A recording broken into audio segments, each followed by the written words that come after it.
नमस्कार, आप देख रहे हैं टाइम्स न्यूज और मैं हूं आपके साथ छवि।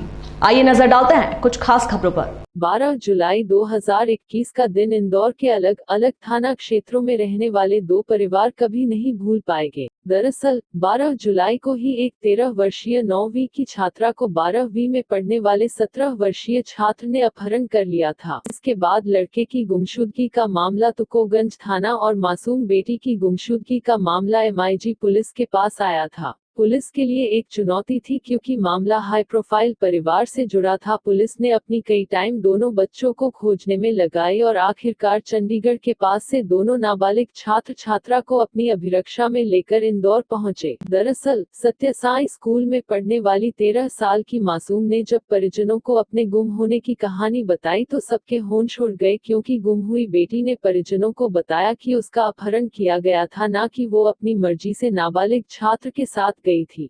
इधर MIG पुलिस ने नाबालिग छात्र पर अपहरण की धाराओं के तहत मामला दर्ज किया है। पुलिस द्वारा मामला दर्ज होने के बाद गुमशुदगी का मामला अब अपहरण जैसे संगीन अपराध में तब्दील हो गया है। ऐसे में अब सवाल ये उठ रहे हैं कि आखिर इस पूरी साजिश के पीछे कहानी क्या है। बता दें कि पुलिस में मामला दर्ज होने के बाद अपहृत छात्रा के माता पिता ने मीडिया को जो बातें बताई वो चौंकाने वाली है। जहां मासूम बेटी के मां ने प्रदेश के गृह मंत्री नरोत्तम मिश्रा, BJP महासचिव कैलाश विजयवर्गीय और इंदौर पुलिस का आभार माना और बेटी के मिलने पर खुशी जताते हुए अपनी कॉलोनी के रहवासियों का भी मुश्किल घड़ी में साथ देने के शुक्रिया अदा किया। इधर मासूम बेटी के पिता ने बताया कि उनकी बेटी को उस लड़के ने उसी के स्कूल का स्टूडेंट्स बताकर दोस्ती बढ़ाई और घटना वाले दिन वो घर के पिछले दरवाजे से 5 मिनट का काम बोलकर ले गया।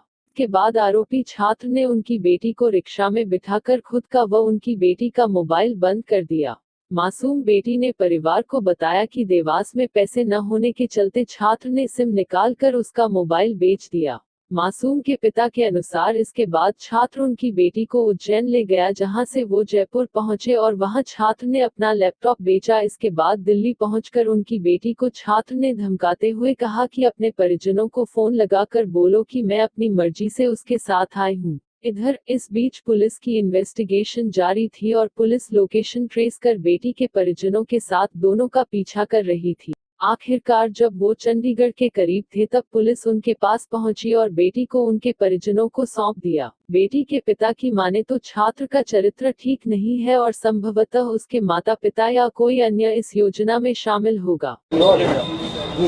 मैं और मेरे पति धीरज जोशी, श्री गृह मंत्री नरोत्तम मिश्रा जी, श्री कैलाश विजयवर्गीय, श्री रमेश मंडोला जी, DSP सर, दीक्षित सर, यहाँ के MIG थाने के दीक्षित सर, और मनीष कपूरिया जी DIG जो है, और क्राइम ब्रांच के जो एडिशनल SP हैं श्री गुरु पाराशर जी, और यहाँ पे SI सुरेंद्र सर और सीमा मैम, सभी का मैं तहे दिल से बहुत बहुत शुक्रिया करना चाहती हूँ। जिस तरह से इस दुखद घड़ी में उन लोगों ने हमारा साथ दिया, जिस धैर्य और अपनेपन से काम लिया, बहुत प्रशंसनीय है, बहुत ज़्यादा प्रशंसनीय है। मेरे कालिंदी पार्क जहाँ हम रहते हैं वहाँ के लोग 2 दिन तक सोए नहीं हैं, हमारे साथ घूमते रहे हैं। एक पल भी हम लोग दोनों को किसी को भी अकेला नहीं छोड़ा।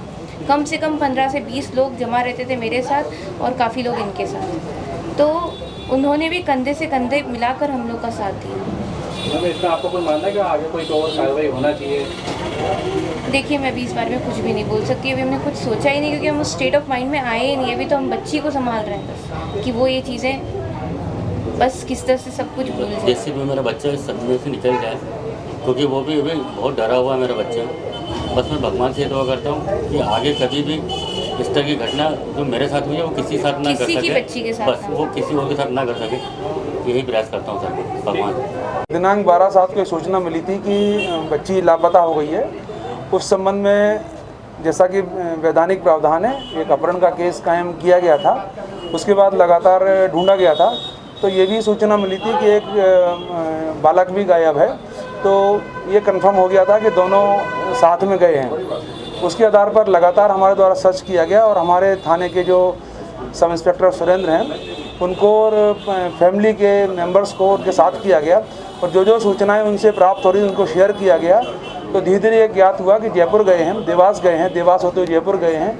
वहाँ पर हम लोग हमारी जो टीम थी सुरेंद्र की, सब इंस्पेक्टर सुरेंद्र की, उन्होंने आगे बढ़ते गए, जो जो सूचनाएं मिलती गई ये लोग आगे बढ़ते गए और लास्ट में जाके राइन जो चेक पोस्ट है चंडीगढ़ के पास में, वहाँ पर मिली कि उधर से कहीं जाने वाले हैं, तो वहाँ पे इन्होंने उनको फिर दोनों को साथ ले लिया था, मिल गए थे दोनों वहाँ पर, दोनों सुरक्षित है। इसमें अपराध पंजीबद्ध किया जाकर विवेचना में लिया गया है और चूंकि वो बच्ची लड़के के पोजीशन से मिली है तो उससे उसने स्टेटमेंट भी दिए हैं। तो उसने ये बताया गया है कि मुझे लड़का जो है बहका कर ले गया था, उसके आधार पर प्रकरण पंजीबद्ध किया गया है। अब जो है चालान प्रस्तुत किया जाएगा।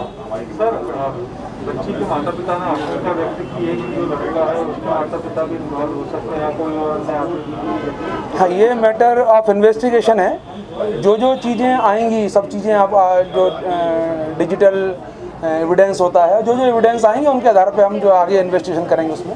दोनों माइनर हैं, क्या कार्रवाइयाँ हो सकती हैं? माइनर में प्रावधान ये है कि किडनैपिंग का केस पंजीबद्ध हुआ है, जिसके पोजीशन से बच्ची मिलती है उसको आरोपी माना जाता है। न्यायालयीन प्रक्रियाएं अलग अलग हैं कि उनको कहाँ पेश किया जाएगा, लेकिन प्रकरण में धाराओं में वैसा ही अपराध चलता है जैसा अपराध होता है। जो माइनर बच्चा है उसके पोजीशन से तो उसके खिलाफ किडनैपिंग आरोपी माना गया है और उसके विधिवत चालान पेश किया जाएगा। टाइम न्यूज़ देखिए अब आपके मोबाइल और स्मार्ट टीवी पर। लाइव प्ले स्टोर से डाउनलोड करें टाइम स्मार्ट टीवी ऐप।